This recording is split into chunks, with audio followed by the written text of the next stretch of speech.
I could see the gun, and so I basically just took cover. And I didn't look around much. I watched the tower.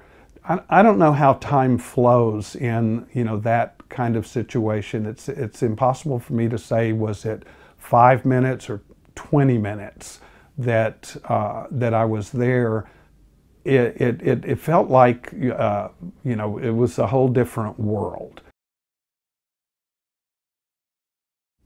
In any terrible event like that, and that's not the only terrible thing I've seen, but you have to sort of perceive it afterwards with a kind of a sense of unreality. Like it wasn't exactly real. It didn't really happen. It's just something that that happened, but there's some distance that you put between yourself and the event. When I got on my motorcycle and started riding home, there was a certain point, I was in pretty close to the low water bridge where the Tom Miller Dam is, and ride under there, and just kind of all caught up with me, and I did, cry like a baby for 2-3 minutes over there, and since then I haven't had a emotional reaction to that event until the Students of the World at UT Austin here organized something called a Living Memorial, which was a march around campus holding up photographs of people who were shot and saying a few words about them. And I will say, when they came to Tom Ekman, I broke down, and I think if I saw his photograph held up to me and I was standing there right now, I'm sure I'd cry, because it's just, he'd be 68 today. I wonder if I'd still know him. It's kind of interesting. You would think that we would want to share our feelings with each other, and how badly we felt and how shocking it was, and but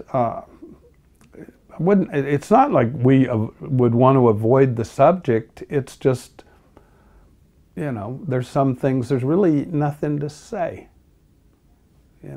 Same goes for the Vietnam War. Okay, there was the Vietnam War. You want to read another book about it, go right ahead.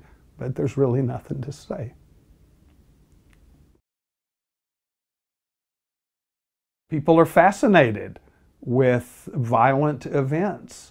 And I'll say for myself, like if you had asked me about the shooter, to talk about the shooter or conjecture about the shooter, I don't want to do it.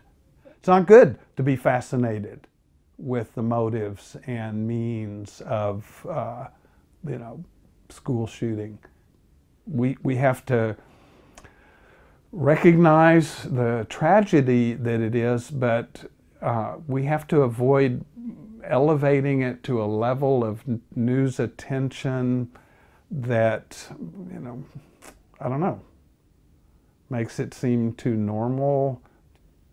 I have mixed feelings, about all the news attention to it now, to tell you the truth.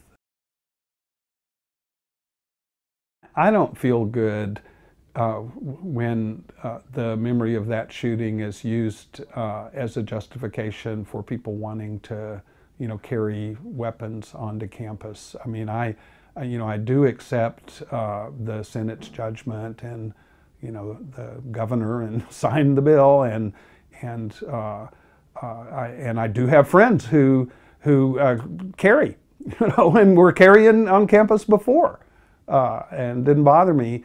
But when that event is used for political purposes, to further an agenda, regarding political decisions that are, pretty complex, that That I hate.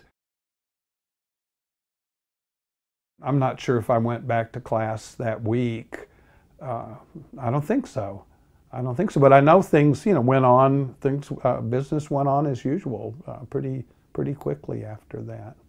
And it was at that time such an unreal, unbelievable, could this really have happened event that there wasn't the sense like society needs to protect itself, against an event like this. It was more like, a lightning strike, just this kind of thing that no one could believe it could happen, and it happened, and then it's over, and then, in a way, nothing's changed. Some people are gone.